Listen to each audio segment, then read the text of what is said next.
দিন পানিতে থাকা অবস্থায় দুর্ভাগ্যবশত আমাদের বাংলাদেশে বা আরো কিছু দেশের নাগরিক তারা মৃত্যুবরণ করে এবং তাদের পানিতে ফেলে দেওয়া হয়।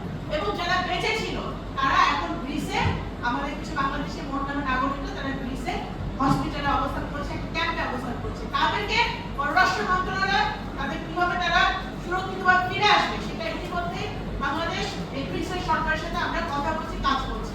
শুধু এই জিনিসগুলো বন্ধ করতে হবে, এদেরকে শুধু বন্ধ করতে হবে না, এই মানব পাচারকারীদেরকে ওই বিরুদ্ধে অবিলম্বে আন্তর্জাতিক আইনে শাস্তি হওয়া উচিত এবং তারা যাতে কোনোভাবে কোনো দেশের নাগরিককে বিপদে ফেলে মৃত্যুর মুখে ঠেলে না দিতে পারে এই চক্রকে ধরে শাস্তির আওতায় আনতে হবে। এই চক্র যদি বন্ধ করতে হয় আমাদের বাংলাদেশের ছেলে মানুষকেও বুঝতে হবে যে কোনোভাবে এই ফাঁদে পাওয়া যাবে না। আপনারা আপনার জমি বিক্রি করে সারা জীবনে সঞ্চয় দিয়ে আপনারা ধার দেনা করে আপনারা কোনো এমন কোনো লোককে আপনারা বিশ্বাস করে টাকা পয়সা দিবেন না যে আপনাদের সঞ্চয়ও যাবে আপনাদের জীবনও যাবে। এই কাজটা আপনারা দয়া করে করবেন না।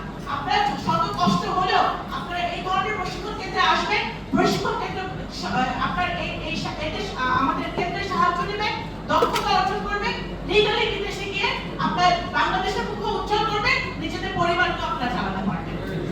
এই জায়গাটা কিন্তু আমি মনে করি যে আমাদের একটা সচেতনতা বাড়াতে হবে এবং আমাদের বাংলাদেশের আমাদের সকল পর্যায়ে আমাদের যারা জনসাধারণ আছে তাদেরকে সচেতন হতে হবে যে কোনোভাবেই এই অনৈতিক খারাপ চক্রের হাতে পড়া যাবে না এবং বাংলাদেশ সরকার সচেষ্ট আছে এই খারাপ চক্র এই কে বন্ধ করতে হবে এবং তাদেরকে বিচারের আওতায় আইনের আওতায়